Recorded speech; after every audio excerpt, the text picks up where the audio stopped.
Welcome, everyone. Today, we're going to explore the fascinating concept of acculturation,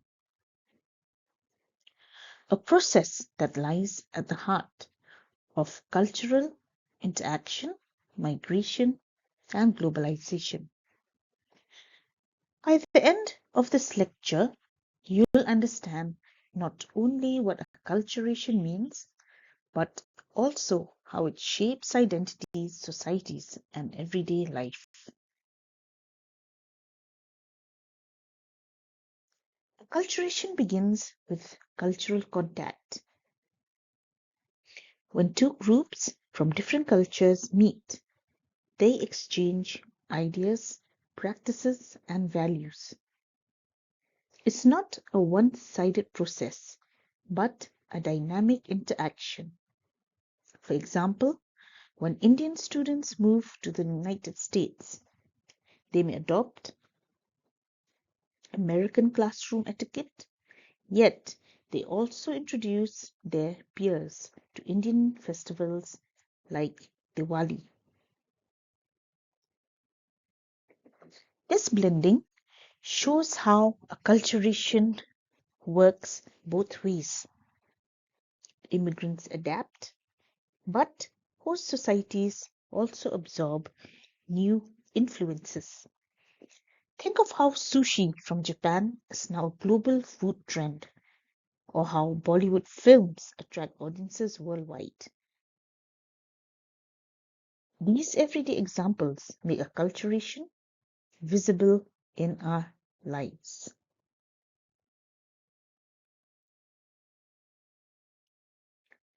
Acculturation often happens at the level of the individual. An immigrant may give up old habits and adapt to the host country's norms. For instance, someone moving to Japan might learn bowing etiquette and Japanese phrases, yet still cook traditional meals at home. This balance shows how acculturation is often the first step toward assimilation, but not total erasure. It's a negotiation between old and new. Second generation children embody this daily. They speak English at school but maintain heritage rituals at home, living in a space of cultural negotiation.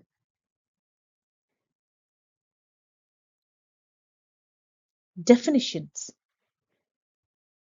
Kotak describes acculturation as the exchange of cultural features through continuous contact, with both groups remaining distinct. Redfield, Redfield, Linton, and Herkowitz emphasize first-hand contact leading to cultural change in either or both groups. Linton highlights that both groups' original patterns may shift. A vivid example is jazz music, which emerged when African rhythm met European instrumental in the Americas. Both traditions altered, but each remained distinct in origin. This illustrates how definitions play out in real life, showing acculturation as a creative force. Acculturation has several defining features. Direct versus indirect contact. Direct acculturation happens through social interaction, like student exchange programs. Indirect acculturation occurs through media, for instance, gay drama influencing global fashion trends. Acculturation is a two-way process. Mexican tacos influencing US cuisine, while American fast food spreads globally.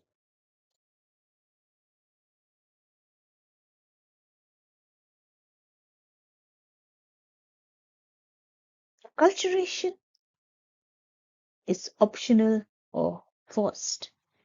Optional when people willingly adopt aspects of another culture, like learning French in Canada. Forced acculturation occurred under colonial rule when indigenous people were compelled to abandon traditions. Cultural transmission, yoga spreading worldwide through teachers and online platforms. Acculturation is also based on the theory of selectivity. People adopt selectively. Japan embraced baseball but kept tea ceremonies. It is a process of cultural diffusion.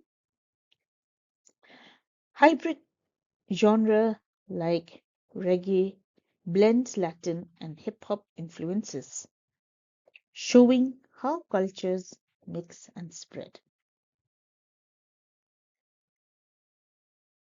Which of these features do you see most in your own community? We see most of this process taking in the form of street food markets, multilingual neighborhoods, in terms of music as well.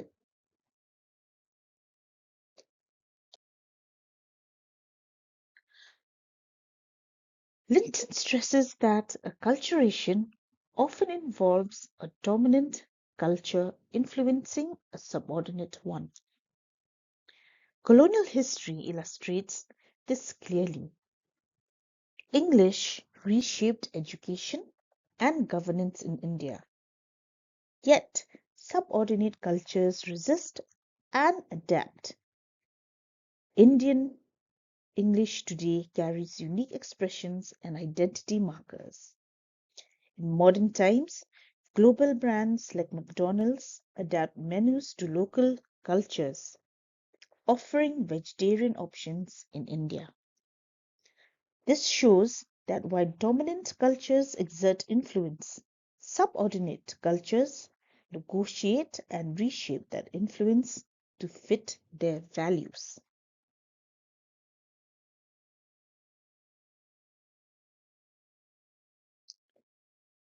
Acculturation is everywhere in food, music, language, and identity.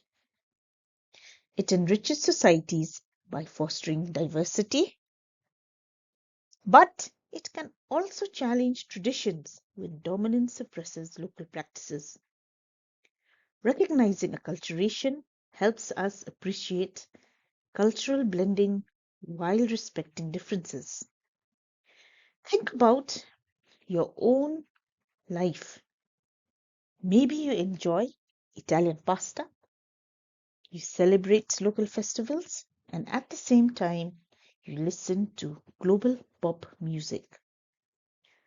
All of these are products of acculturation.